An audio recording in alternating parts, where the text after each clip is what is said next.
여론조사를 만나보는 민심의 선택 배수진 시간이 돌아왔습니다. 자고면하지 않는 배추도사 배종찬입니다. 좌충우돌 정치평론가 수민킴입니다. 자, 오늘은 전당대회 얘기를 오늘뿐만 아니라 제가 보니까 8월 내내 7월하고 8월까지도 전당대회 얘기를 좀 할 것 같아요. 왜냐? 7월 20일 조국혁신당, 7월 23일 국민의힘, 8월 18일 민주당 전당대회가 있습니다. 개혁신당은 이미 했고, 그래서 허은하 대표가 선출이 됐고, 이 배 소장하고 김평론가가 보는 3당 전당대회가 어떤 분위기인지 여기 써 있어. 한 줄 평 부탁드려요. 한 줄로 해야 됩니다. 두 줄 하면 안 돼요? 배 소장. 저는 뭐 한 줄 평도 길고 한 단어. 아이고. 너무 무성의한 거 아닙니까? 아이고. 여기에 다 들어가 있죠. 급하게 생각하신 것 같습니다. 이게 심혈을 기울인 지금 예. 가슴 깊은 곳에서 나오는 한 마디 그 외마디 비명이죠. 저는 헐로 대답하겠습니다. 예. 이게 더 나은 것 같은데요. 이게 더 낫다.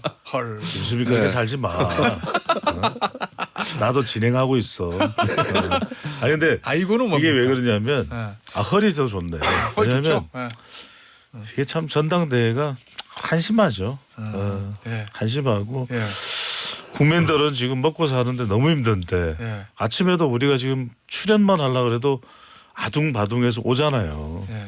그런데 뭐 보면 무슨 뭘 가지고 지금 전당대회를 하고 있는 건지 또는 뭐 한쪽은 뭐 일극 체제고 또 7월 20일 있는 조국혁신당도 뭐 연임은 따놓은 또 당상이잖아요. 예. 이게 뭔지 모르겠어요. 누구를 위한 전당대회고 누구를 위한 정치고 정치쇼가 있네요. 네. 정치쇼를 위한 정치요. 예. 김평론가는 한 줄 평. 네, 체조 경기장, 역도 경기장, UFC 경기장. 야, 성의 있는 준비입니다. 누구는 배워야 될 것 같은데 이거. 아이고랑은 레벨우가 다르다. 예. 조국혁신당은 이제 조국 전 대표가 예. 체조하듯이 혼자서 막 우아하게 이제 당원들 입장에서는 우아한 거죠. 예. 뭐 밖에서는 다르게 보인다 치더라도 예. 예, 그렇게 이제 체조처럼 예. 전당대회를 치르고 있는 것이고 아하. 이재명 대표도 이제 역도 경기인데 이제 조금 다르죠. 무거운 짐이 있긴 하죠. 예, 본인이 이제 여기서 1등 한다. 이거는 이제 굉장히 예. 기정사실처럼 되어 갔지만 뭐 연임에 걸려 있는 또 최근에 뭐 사법 리스크라든지 이 짐을 또 들어 올려야 되는 일극화 체제도 또 극복을 스스로도 해볼 필요가 있겠고 이런 의미에서 이제 역도 경기다. 예. 뭐 근데 국민의힘은 뭐 길게 설명할 거 없다. 뭐라고 그랬죠? 무슨 경기로 했죠? UFC UFC. 선열이 낭자한. 네, 난타 예. 펼쳐지고 있고 어. 다채로운 기술들이 오고 가고 있습니다. 좋다. 네. 자, 졌다. 아 역시 김수민이 압도적이네요. 예. 자, 그러면 제가 극복할 수 있는 많이 할 수 있는 기회를 드리겠습니다. 힘들 것 같아 극복이. 할 수 있어, 할 수 있어. 자, UFC 경기장인 이 국민의힘 전당대회 예. 각종 기술이 지금 난무하고 있다고. 뭐 그렇죠. 암바, 걸고, 니킥 나오고 지금 주짓수. 난리도 아닙니다. 이거 지금 어떻게 보고 있습니까, 배 소장? 이거 흥행이 성공하는 거예요, 과열이에요? 저는 좀 과열이다. 예. 왜냐하면은 흥행이라는 것은 끝나고 좀 남아야 되잖아요. 예. 그러니까 끝나고 나서 흥행했다라는 거는 이제 뭐 금전적으로 남든지 하지만 이제 정치니까 정치적으로 또 경쟁력이 살아나고 컨벤션으로 가죠. 그 대표적인 이제 수치가 지지율이 좀 올라가는 것일 텐데 지금 보면 전당대회 기간 동안 특별하게 지지율이 올라가는 것도 아니에요. 그렇다고 해서 지지율이 뭐 폭삭 꺼지는 건 아니지만 그건 좀 과열됐다. 왜냐하면 서로 좀 치고받더라도 UFC에서도 좀 기술로 이렇게 또 경기가 치러지면 와 이게 사람들이 또 함성이 나올 텐데 지금 뭐 서로 이제 침 뱉고 또 약간 좀 뒤로 약간 반칙도 나오는 것 같고 그러니까 그러다 보니까 끝나고 나서도 좀 앙금이 남지 않을까. 나는 안 봐. 뭐 이런 상황이 되지 않을까 싶은데. 봐? 네네. 안 봐. 안 봐. 네네. 이제 UFC에 보시는 분들은 좀 차이는 있겠죠. 저는 개인적으로 그라운드 기술보다 타격을 좋아해서 저는 이제 예전에 그 K1을 좋아했어. 네네. 지금은 잊혀지네요. 마크 헌트 뭐 이런 사람들 있잖아요. 네네. 그럼 기억하시는지 모르겠네. 네. 마우리족 천사, 네. 마크 헌트 뭐 이런 거 좋아했어요. 전 타격기를 좋아했는데 지금 역시 이번 UFC 국민의힘 전당대회에서 가장 눈에 띄는 기술은 문자 기술입니다. 네. 문자 기술.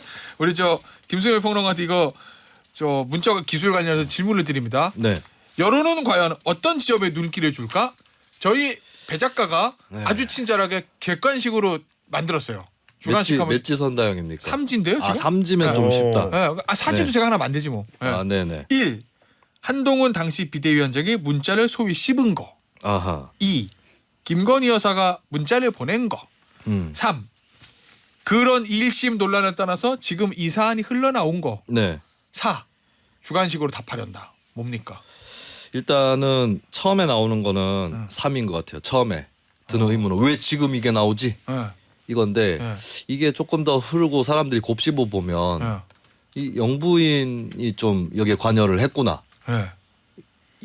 여기로 포인트가 옮겨갈 수 있다. 이게 좀 국민의힘하고 윤석열 정부 입장에서는 부담일 것 같아요. 네. 그러니까 지금까지 계속 논란이 있었다. 영부인 관련해서 논란이 있었고 또 도이치모터스 특검법이라든지 이런 거에 대한 여론의 찬성도 높은 편이었고 네. 그 연장선상에서 좀 이 문제도 다뤄질 수도 있다. 오, 그래요? 약간 국정 개입이나 당무 개입처럼 비춰지는 부분 이 어허. 부분이 이제 국민의힘 입장에서는 부담스러울 거고 예. 그러니까 사실 이게 주의해야 될 게 무당층 입장이에요. 민주당보다는 왜냐하면 민주당 지지층은 오히려 여기서 약간 예. 좀 뭐라고 해야 될까 관망을 할 수도 있고 막 싸워라 이러고 관망을 할 수도 있고 아니면 둘 중에 누가 더 이렇게 그나마 좀 더 나은 건지 이것도 잘 모르겠다. 예. 예, 한동훈을 때려야 될지 대통령 쪽을 때려야 될지 모르겠다 이렇게 생각하실 수 있어요. 그래서 민주당 지지층은 오히려 여기서는 좀 빠져 있는 거고 그러니까 무당층의 향배가 중요하거든요. 근데 무당층도 지금까지 영부인에 대해서는 좀 부정적이었기 때문에 이 부분이 이제 좀 부담이 국민의힘한테는 되지 않을까 싶어요. 그럼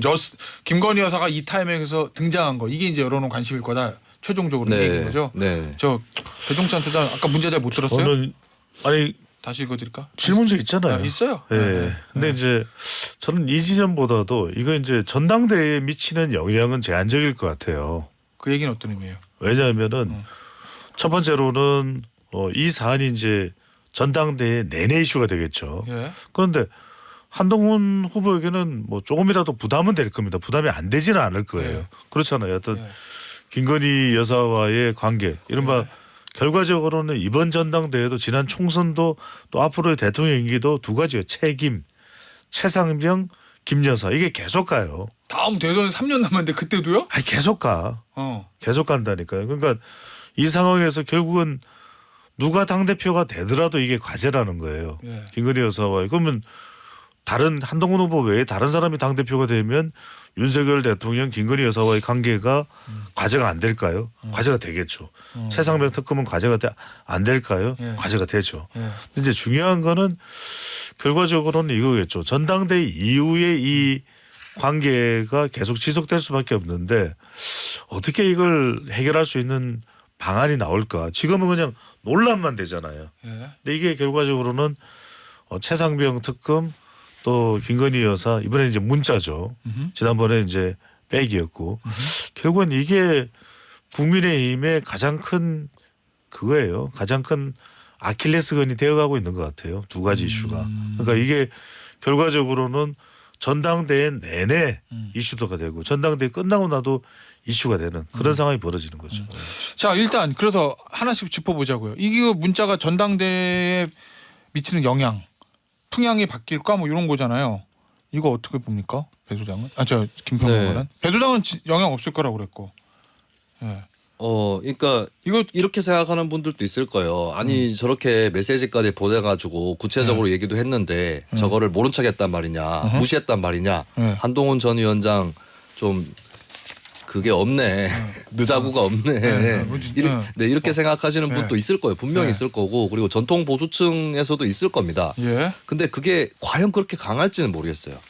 예, 그게 강할 정도였다면 애초부터 한동훈 전 위원장은 별로 지지를 안 했을 가능성이 높고. 왜냐면 어차피 네. 대통령과 갈등 관계인 걸 알고 시작한 거니까. 어느 정도 알기도 하고 그리고 이미 그 갈등 이전에 윤한 갈등 이전에 사실 전통 지지층의 마음이 뭐 다 그렇다는 건 아니지만 뭐 TK 쪽을 포함해서 그때 이미 있었던 기류, 법무부 장관 소화를 할 때 이미 있었던 게 사실 이런 게 있어요. 이게 윤 대통령 입장에서는 이제 불편할 수 있는데 윤석열 대통령에게 기대했던 그것이 알고 보니 윤 대통령이 아니라 한동훈 장관한테 있더라. 이런 정서가 전통 보수층 내에 없지 않았었거든요. 네. 그런 의미에서 추가 이미 기울어져 있었던 것까지 되돌릴 수 있을까 이걸로 그 부분은 상당히 의문이에요. 알겠습니다. 자, 참고로 말씀드리면 대구 출신인 김수민 대구 구미.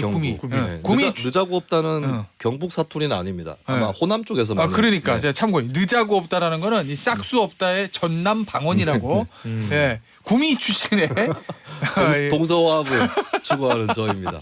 아이 좋은데 이거? 호남과 영남은 네. 1970년대 서로를 가장 가까운 지역 주민으로 생각했었어요. 김수민이 그래요? 네. 네. 구미가 아니고 나주일 수도 있어요. 그럼 왜 웬 나주. 고향을 나주자. 어? 나주자.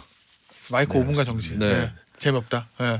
그러니까 그러면은 배 소장은 이거 그러면 영향이 없다고 보면 아니 그러니까 이런 거죠. 우리가 이제 선거를 분석을 할 때 한동훈 후보한테는 분명히 부담이 돼요. 어쨌거나 간에 한동훈 후보 중심의 논란이니까. 네. 근데 이제 이런 거죠. 그러면 이 당원들의 표심을 그럼 원희룡 후보가 가져가는 나경원 후보가 가져갈 수 있는 이슈냐면 그렇지가 않다는 거죠. 그러니까 김건희 여사와 또 이 더 넓게 이제 좀 확장을 하면 윤석열 대통령 네. 또 한동훈 후보 사이의 관계지. 네. 그렇다고 해서 그럼 당원들이 네. 이것 때문에 그럼 한동훈을 뽑으면 안 되겠다라는 걸로 연결될 수 있느냐라는 것을 묻고 있는 것이죠. 그러니까 이제 원희룡 후보가 뭔가 다른 이슈가 있어가지고 원희룡 후보로 갈 수밖에 없는 뭔가 이제 자극이 있다든지 동기부여가 되면 그쪽으로 갈 텐데 예. 이건 그런 이슈는 아니라는 거죠.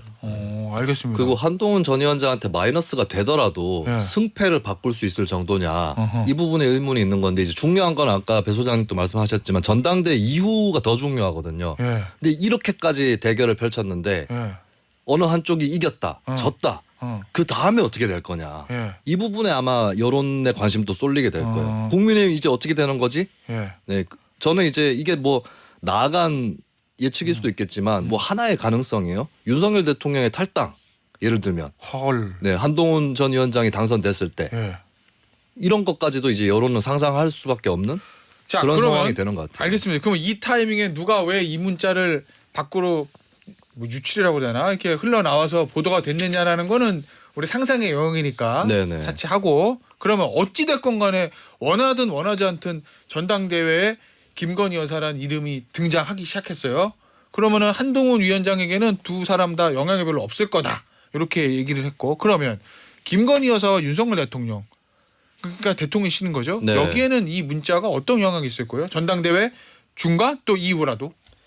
이후 말씀드렸다시피 그러니까 너무 큰 게 걸려버린 게 아니냐. 그러니까 한간에서 예전 며칠 전까지만 해도 예. 둘이 사이가 좀 나빠진 건 알겠는데 예. 막상 한동훈 전 위원장이 당선이 될 경우는 좀 어느 정도는 맞춰서 가지 않을까 이렇게 생각했던 분들도 계실 거예요. 근데 지금 이렇게까지 논란이 번졌기 때문에 한동훈 전 위원장 이겨버리면 우지큰 뚝딱 부러지는 거 아니냐 양쪽이 네. 예, 그런 전망은 충분히 할 수 있을 것 같아요. 예, 그리고 이제 이런 점도 있어요. 지금 너무 지나치게 한동훈 전 위원장한테 초점이 많이 가 있잖아요. 그러니까 그러니까 한동훈이냐 아니냐 이렇게도 표현이 되는 전당대회가 돼버려가지고 어떻게 보면 한동훈 전 위원장 입장에서는 저도 본전인 전당대회가 된 건 아닌가. 저도 본전이요? 네, 이거 지게 되면 만약에 지게 되면 막 텃세를 당해가지고 심하게 견제당해서 졌다. 네. 근데 만약에 여론조사에서는 이긴 걸로 나왔는데 당원 투표에서 졌다. 네. 이러면은 한동훈 전 위원장 또 잃을 건 없는 거고 오히려 얻을 수도 있는 거거든요. 그래요? 이 판을 그렇게 만들어 버린 거 아닌가 싶어요. 그렇죠. 그러니까 지금 어떤 상황이냐면은 민주당에서도 뭐 꼴불견 이야기도 나오고 박찬대 원내대표가 그런 이야기를 했었는데 좀 확인이 필요한데 지금 뭐 박지원 의원 같은 경우에도 김한 갈등이다 이런 이야기를 저랑 인터뷰할 때 그 얘기 하셨어요. 하고 있죠. 그 민주당 쪽에서 나오는 게 지금 여당 전당대회 상황을 보면서 꼴불견이 얘기하는 게 아까 그래서 제가 말씀드렸던 거예요. 그러니까 누가 이제 최종적으로 당대표가 될지는 단언은 할 수는 없습니다. 하지만 이제 국민의힘 지지층에서 쭉 추세로 봤을 때 한동훈 후보가 좀 앞서가는 그런 이제 선거 판세임에는 다 이제 확인을 할 수가 있었던 거니까 그런데도 불구하고 선거가 끝나고 나면 이 전당대회가 끝나고 나면은 아까도 말씀을 드렸지만은 과열이라는 이야기는 한동훈 후보가 설사 그냥 가정입니다. 예. 당대표가 된다더라도 크게 앙금이 많이 남는 그런 전당대회가 되는 거죠. 왜? 이 친윤과 친한 사이의 갈등도 확인할 수가 있었죠. 그다음에 김건희 여사와 관련된 이 과제도 그대로 해결이 안 되고 남아있는 걸 확인할 수가 있었죠.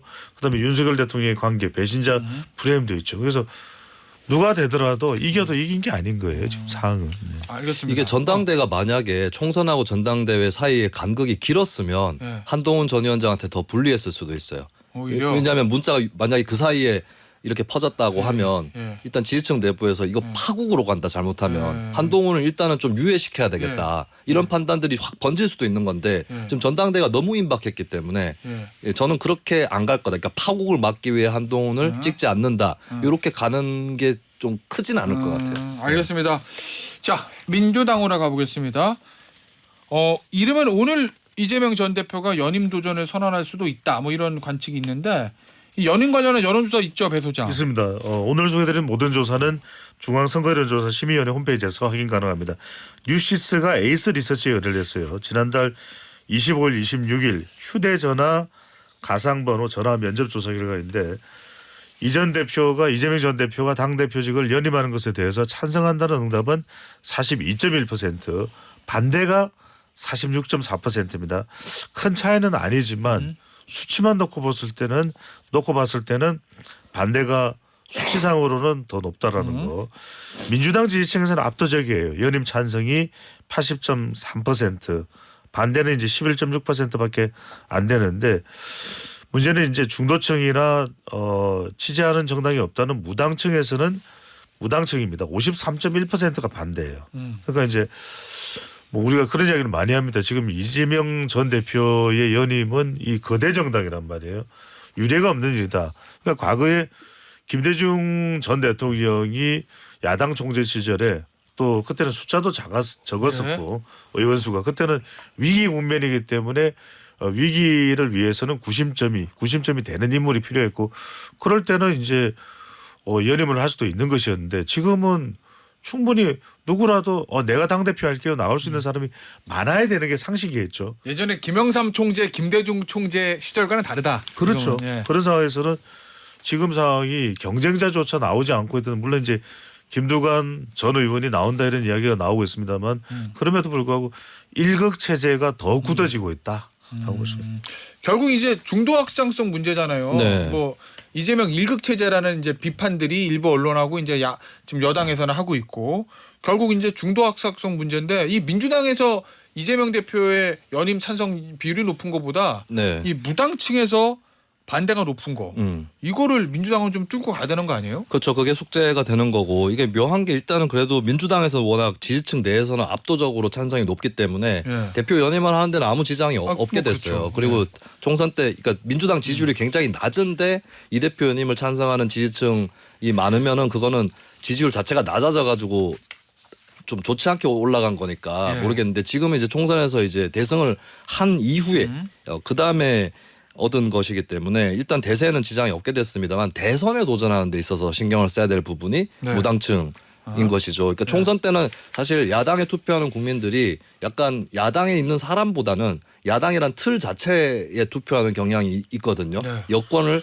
정부를 견제해라. 견제하기 위해서. 근데 네. 대선 때는 그게 먹히지 않습니다. 거의 여야의 대결이 동등하게 펼쳐지는 것이기 때문에 무당층 향방이 상당히 중요하다. 예. 이재명 대표의 숙제는 연임을 할 수밖에 없는 이유가 있는데 그중에 이제 민생이 있어야 되는 거고 그다음에 본인이 대표는 계속 맞지만 네. 당 내부는 좀 달라질 수 있다. 이걸 보여줘야 돼요. 근데 그런 의미에서는 사실 대표 경선이 좀 압도적으로 이기고 이런 것보다 더 우려되는 거는 최고위원? 최고위원이 너무 지나치게 친명 후보들로만 차 있는 거. 어째 이재명 대표를 보완해 줄 수 있는 후보 물론 있을 수도 있겠습니다만 현재로서는 이제 너무 친명 일색화 아니냐 이런 지적은 피하기는 어려울 것 같아요. 그러니까 오늘 이제 출마 선언을 하면서 총선은 압승을 했는데 지지율을 보면은 한국갤럽이 자체적으로 지난 2일부터 4일까지 네. 무선 가상번호 전화 면접 조사를 해서 어느 정당을 지지하는지 물어봤더니 예. 국민의힘이 33%, 민주당이 29%예요. 예. 그러니까 민주당에서도 이 지지율에 대해서는 설명을 못합니다. 왜냐하면 그러네. 아니 총선을 압승했기 때문에 총선 민의를 수렴해서 지금 방송 3법이고 네. 그다음에 최상병 특검법이고 밀어붙인다는 이야기잖아요. 그게 네. 아니 총선 민심이에요 하고 이야기를 하고 있는데 정작 지금 현 시점에 리얼타임 지지율은 29%예요. 국민의힘 33. 근데 조국 혁신당의 9니까 그거 더해도 조국혁신당도 내려온 거죠. 38대 33이면 크게 이긴 건 아니에요. 40이 안 돼요. 예. 그러면 이제 오늘 연임 이제 도전을 하는 것에 대해서 이재명 전 대표가 발표하면서 그래서 나는 민생을 할 것이고 무엇을 할 것이다 뭐 세 가지 비전이 있습니다. 이야기를 할 수도 있어요. 요거 이제 오늘 저 조선일보 보도 보면 이재명 2기 민주당에서 민생과 중도 노선 강화를 통해서 수권 비전을 보여주겠다 그러면서 예를 들면 뭐 지지층이 반대하더라도 금투세 폐지, 종부세 완화 그런 거에 대한 입장을 밝힐 수도 있다. 뭐 이렇게 아니 보도를 그건 했어요. 뭐 종합부동산세에 대해서도 좀 더 유연하고 또 이제 전국민 25만 원에 대해서도 선택적 이야기도 나오고 있잖아요. 근데 그게 먹힐까 그게 전달이 될까 중도층에서 왜냐하면은 어차피 정치 국면은 지금 최상병 경찰청 수사 결과 발표되고 그래서 특검 가야 된다는 이야기를 더 한단 말이에요. 이진숙 방통위원장 후보자 관련해서 거의 전쟁터가 될 거예요. 그러면은 9월 되면은 공직선거법 결심 나오고 10월 되면 1심 선고가 나올 텐데 이렇게 되면 이재명 전 대표는 당대표가 돼서도 또 방탄 이야기 나올 거고 윤석열 대통령은 또 탄핵 거론될 거고 그러면 누군가 이 국민의힘 당대표가 된 사람은 거의 전쟁 대결 구도가 될 테고 이게 중도나 이런 쪽으로 확장되거나 이걸 거론하는 것 자체가 거의 사실은 무의미한 상황이 되는 것이죠. 그러니까 이재명 대표도 정책 얘기나 이런 거 많이 하고 싶을 거예요. 본인을 위해서라도. 뭐 근데 그렇겠죠. 하고 싶어도 자꾸 다른 쪽으로 시선이 뺏기는 정국이 또 도래하고 있는 거죠. 본인의 사법 리스크 문제. 그리고 사실 또 여권의 문제도 여권도 정책 문제보다는 어떤 뭐 체병 문제를 포함해서 또 거기도 약간 사법적 리스크가 있는 거잖아요. 근데 저쪽도 사법 리스크, 우리 쪽도 사법 리스크. 이런 틀에서 이제 여야 양당이 좀 벗어나기가 어려운 윤 대통령과 이재명 대표가 다 벗어나기 어려운 이런 정국이 되는 것 같아요. 그러니까 지금 보면은 또 검찰에서는 수원지검이죠. 또 소환. 그러니까 이제 지금 경기도 법인카드 불법 사용 의혹에 대해서 김혜경 씨 외에도 이재명 전 대표의 이제 배우자죠. 그러니까 이재명 전 대표도 소환하겠다는 이야기가 나오거든요. 그러니까 이제 무슨 이야기가 나오면 이게 검사 탄핵에 대한 맞대응이냐, 검찰의 반발이 이렇게 수사로 연결되는 거냐. 그러니까 이번엔 이제는 이제 사사건건 이렇게 될 거예요. 검사 탄핵 이후에 또 이제 방통위원장 탄핵 시도가 있으니까 사퇴되는 것이고 결과적으로 이진숙 방통위원장 후보자가 또 임명이 되더라도 또 탄핵에 몰릴 테고 또 사퇴 이야기가 나올 테고 또 방송 3법 플러스 1법에 대해서도 또 거의 대치 국면이 될 겁니다. 거부권 행사가 되고 이게 안 끝날 거예요. 더 계속 될 거예요. 결국 이재명 대표의 고민의 지점은 아무리 정책적으로 중도 확장 전략을 써도 이 정치 이슈가 워낙 크기 때문에 그게 거기에 묻힐 수도 있다. 뭐 그런 저 얘기군요. 예. 지금 너자구가 유행이네요. 강유진님 완도에서도 사용 합류. 와 오랜만에 들어봐요. 느자구. 그것도 경상도 출신 사람의 입으로. 느자구 이렇게 하니까 불어 같기도 하고. 자 문성환님 배 소장님 장마철에도 배추머리 너무 인상적이랍니다. 이게 이제 물기가 많으면 머리가 잘 안 쓸 수 있어서. 이럴 때는 이제 뭐 그만하래요. 네. 배종찬 소장 김수명 평론가였어요. 배추진 마무리할게요. 감사합니다. 고맙습니다. 고맙습니다.